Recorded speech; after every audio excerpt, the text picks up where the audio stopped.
পবিত্র মাহে রমজান উপলক্ষে রমজান মাসের রোজা সম্পর্কে কিছু মাসাইল আমাদের জানা দরকার। ইনশাআল্লাহ আমরা গুরুত্বপূর্ণ কিছু মাসালা এখন আমরা জানব। আমি যদি এই মাসালাকে ভাগ করতে চাই তাহলে তিনটা ভাগে ভাগ করব। প্রথম ভাগ হলো রোজা নিয়ত সংক্রান্ত মাসালা, দ্বিতীয় যেটা সেটা হলো সেহরি সংক্রান্ত মাসালা, এবং রোজার যে বর্তমান যুগের সাথে যে মিলিয়ে যে মাসালাগুলো আধুনিক মাসালা, এই তিনটে বিষয়ে আপনাদের সামনে আলোচনা করব ইনশাআল্লাহ। প্রথমে রোজার নিয়ত সংক্রান্ত মাসালা। রোজার নিয়ত সংক্রান্ত যে মাসালা বলবো তার শুরু থেকে বলতে হয় রোজার নিয়তটা করা আমাদের জন্য কি সুন্নত, ওয়াজিব না ফরজ? এটা স্পষ্ট ফরজ। রোজার নিয়ত আপনাকে করতে হবে। রোজার নিয়ত যদি আপনি না করেন সেক্ষেত্রে আপনার রোজা হবে না। অন্তরে দৃঢ় সংকল্প কি নিয়ত বলে। সুতরাং অন্তরে রোজা রাখার পরে সংকল্প করলে আপনার রোজা হয়ে যাবে, যথেষ্ট হবে। মুখে রোজার নিয়ত উচ্চারণ করা জরুরি নয়, তবে উত্তম। কেননা রাসূলুল্লাহ সাল্লাল্লাহু আলাইহি ওয়াসাল্লাম ইরশাদ করেন, সব আমল নিয়তের উপরই নির্ভরশীল, সহিহ বুখারী। সেক্ষেত্রে আপনি মনের দৃঢ় সংকল্পের পাশাপাশি যদি মুখ থেকেও বলেন সেটা আরো একটু উত্তম হয়। সুবহে সাদিকের আগে রোজার নিয়ত করা উত্তম, তবে দুপুরের আগ মুহূর্ত পর্যন্ত রোজা নিয়ত করা যাবে। ইমদাদুল ফাতোয়া। প্রতিটি রোজার জন্য আলাদা নিয়ত করতে হবে। একদিন নিয়ত করলে পুরো রমজান মাসের জন্য যথেষ্ট নয়। ইলমুল ফিকহ। কোন মুকিম ব্যক্তি রমজান মাসে নফল রোজা, কাজা রোজা বা মান্নতের রোজার নিয়ত করলে তা আদায় হবে না, বরং রমজান মাসের রোজাই তাকে রমজান মাসে আদায় করতে হবে। তবে মুসাফির ব্যক্তি যদি রমজানের রোজা ছাড়া অন্য কোনো রোজা রাখেন তাহলে তা সহিহ হবে, কিন্তু তার জন্য সে যদি রোজা রাখতেই পারবেন তাহলে রমজান মাসের রোজা রাখাই উত্তম।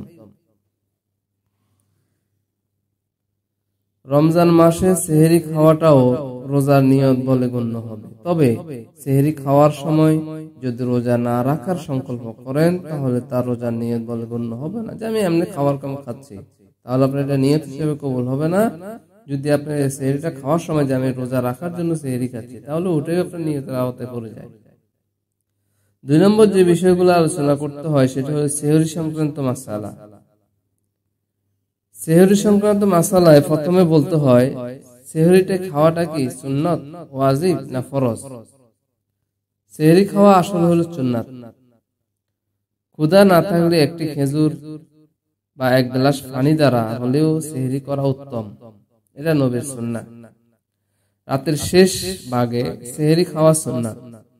তবে এত দেরি করা ঠিক নয় যে রোজা সহিহ হওয়ার ব্যাপারে সন্দেহ সৃষ্টি হয়, অর্থাৎ সময়টা কি পার হয়ে গেল, এত দেরি করা যাবে না। সেহরির সময় জাগ্রত হতে না পারলে না খেয়ে রোজা রাখতে হবে। কেউ যদি সময় আছে ভেবে সেহরি খায় অতঃপর জানতে পারে সেহরি খাওয়ার সময় ছিল না, তবে এই রোজা কাজা করতে হবে, কাফারা আদায় করতে হবে না, শুধু কাজা আদায় করতে হবে। সেহরির শেষ সময় হলো সুবহে সাদিক। সুতরাং সুবহে সাদিকের পর পানাহার করা জায়েজ নয়, চাই আজান হোক বা না হোক। এখানে আজানের সাথে কোনো বিষয় না। আজান হলো ফজরের জন্য আজান দেয়, ফজরের নামাজের জন্য আজান দেওয়া হয়। সেহরির টাইমটা সেহরির জন্য আলাদা। 3 নম্বর যে বিষয়গুলো আলোচনা করব রোজার আধুনিক মাসালা।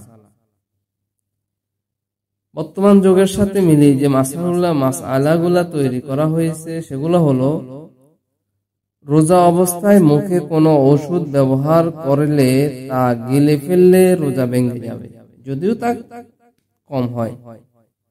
তো সামান্য হলো যদি আপনার ভিতরে চলে যায় আপনার রোজা ভেঙে যাবে। সালবুটামল বা ইনহেলান ব্যবহার করলে রোজা ভেঙে যাবে, তবে রোগী যদি অতি অসুস্থ হয়ে পড়ে সেক্ষেত্রে ইনহেলান ব্যবহারের মাধ্যমে রোজা ভাঙতে পারবে এবং পরবর্তী সময়ে রোজার কাজা আদায় করতে হবে, তবে কাফারা আদায় লাগবে না। রোজা অবস্থায় এন্ডোস্কোপি করালে রোজা ভঙ্গ হবে না, তবে কোন নল বা পাইপের মাধ্যমে পেটের ভিতর ওষুধ প্রবেশ করালে রোজা ভেঙে যাবে। নাইট্রোগ্লিসারিন ব্যবহার করে গিলে না ফেললে রোজা ভঙ্গ হবে না। কানে ড্রপ, ওষুধ, পানি বা তেল ইত্যাদি ইচ্ছায় বা অনিচ্ছায় প্রবেশ করালে রোজা ভঙ্গ হবে না। চোখে ড্রপ বা মলম ব্যবহার করলেও রোজা ভঙ্গ হবে না। এটা হাদিস দ্বারা প্রমাণিত, যদিও তার স্বাদ গলায় উপলব্ধি হয়। নাকে অক্সিজেন দিলে রোজা ভঙ্গ হবে না। নাকে ড্রপ বা পানি দিয়ে ভেতরে টেনে নিলে রোজা ভেঙে যাবে। এটা মনে রাখতে হবে, নাকে ড্রপ বা পানি দিয়ে ভিতরে টেনে নিলে রোজা ভাঙবে। রোজা অবস্থায় রক্ত দিলে বা নিলে কোনো অবস্থাতে রোজা ভঙ্গ হবে না। অ্যাঞ্জিওগ্রাম করলে রোজা ভঙ্গ হবে না। ইনসুলিন নিলেও রোজা ভঙ্গ হবে না। ইনজেকশন নিলে রোজা ভঙ্গ হবে না। চাই গোস্তে হোক বা চামড়ায় হোক বা রগে হোক। রগে স্যালাইন নিলে রোজা ভঙ্গ হবে না।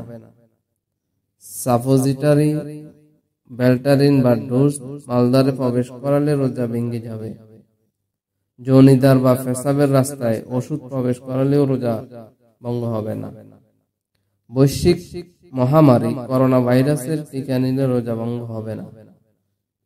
এই যে আধুনিক যে মাসআলাগুলা, এগুলা সূত্র হলো ফাতওয়ায়ে সামি, হেদায়া, জাদিদ ফিকহি মাসাইল, আহসানুল ফাতোয়া এবং ইসলাম ও আধুনিক চিকিৎসা। আল্লাহ পাক যে কয়টি বিষয় আলোচনা করলাম, এগুলো আমাদেরকে মেনে চলার তৌফিক দান করুন, আমিন।